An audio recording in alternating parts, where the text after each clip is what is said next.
আসসালামু আলাইকুম প্রিয় বন্ধুগণ ও ভাই ও বোনেরা। আমি আল আমিন সরকার একটি দুঃখজনক বিষয় নিয়ে আপনাদের সামনে হাজির হয়েছি। আমার একটি গান ইদারিং অনেক ভাইরাল হচ্ছে। আমি একটি গান করেছিলাম আমার নিজের ফোন নাম্বার দিয়া কুদ্দুস বয়াতির ইউটিউব চ্যানেলে।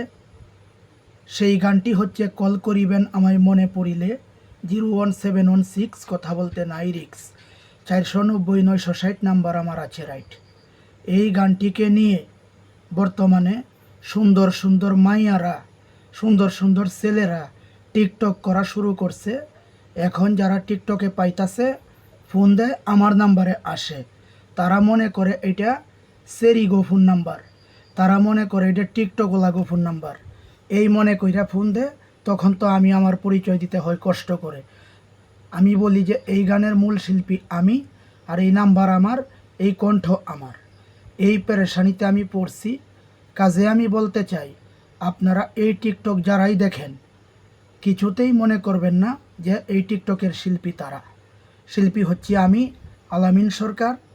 আর এই গানটা আমিই লিখছি আমার নিজের নাম্বার দিয়া, প্রয়োজনে যেন যারা গানের অনুষ্ঠান করে তারা বায়নাপত্র করলে আমার সাথে কন্ট্যাক্ট করে বা কথা বলে, এই আশা আকাঙ্ক্ষা করে দিছিলাম। কিন্তু আমি ভাবতে পারি নাই যে আমার এই গানের কথাটা নিয়ে মায়াগোর ভিতরে এত ঢেউ খেলবো আর এত টিকটক করব, আর কিছু জোয়ান বুড়া ফুলা বেড়া সবার ভিতরে একই অবস্থা সৃষ্টি হবে। কিন্তু আমি এখন বর্তমানে রাতে দিনে 24 ঘন্টা ফোন রিসিভ করতে করতে অস্থির হয়ে যাচ্ছি। যদি আমার নাম ধরে ফোন ধরে তাইলে তো আমার খুশি লাগে। যখন ফোন দিয়া কয় আফা তোমার ভিডিওটা পাইছি, তখন তো মেজাজ খারাপ হয়ে যায়। আসলে তো আপার নাম্বার না, এটা আমার নাম্বার, আমার গান। কিন্তু এইগুলি যারা করতেছে তাদের থেকে আপনারা সাবধান থাকবেন। আর যদিও টিকটক দেখেন এই গানটি শুনেন, তাহলে মনে করবেন এটা আরেকজনের গান, আর সেই আরেকজনটাই আমি আলামিন সরকার। তো এই হচ্ছে বিষয়। কারণ এই সুন্দর সুন্দর মাইয়া ঘর চিন্তা কইরা খালি ঘুম নষ্ট করবেন না।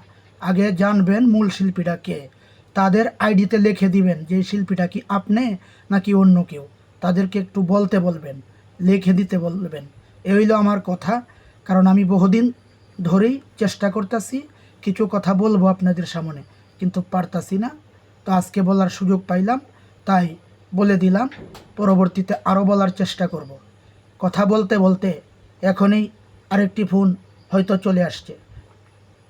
এই যে ফোনটা কেটে দিলাম, কেটে দিয়া আবার রাখলাম ফোনটা।